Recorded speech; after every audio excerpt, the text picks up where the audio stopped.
O saque nossa irmã também, tá gente de fome aqui, ó, a calça. Agradeço. Pode vir também pra gente, sabe?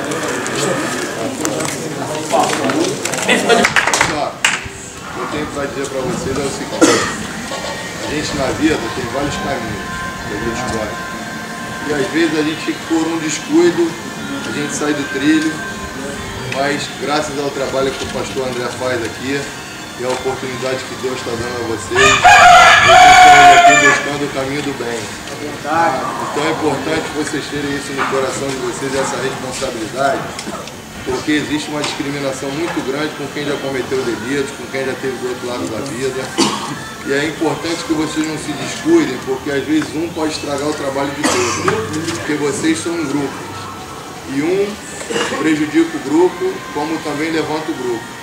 Então, através do que o pastor André faz aqui junto com todos vocês, e mostre que é viável, que é possível a recuperação, que a gente se conscientize novamente, que a gente esqueça o lado ruim da vida, a gente se torna um outro cidadão, de apagar o passado e viver um novo futuro. Glória a Deus. Entendeu? Então vocês têm que ter isso na consciência, que eu estou falando aqui de coração para vocês, porque eu quero o bem de todo mundo que está aqui, como o pastor André também quer, todo mundo aqui quer.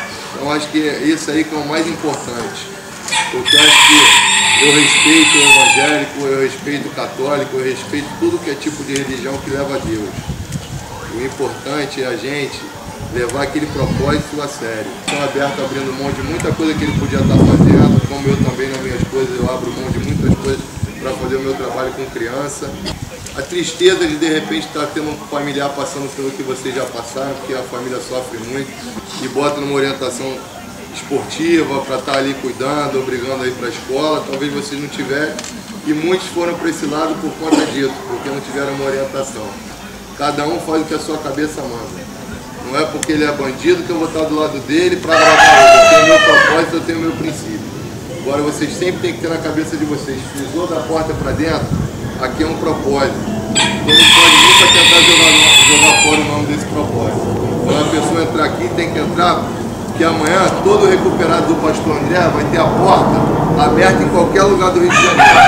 Parabéns para vocês aí.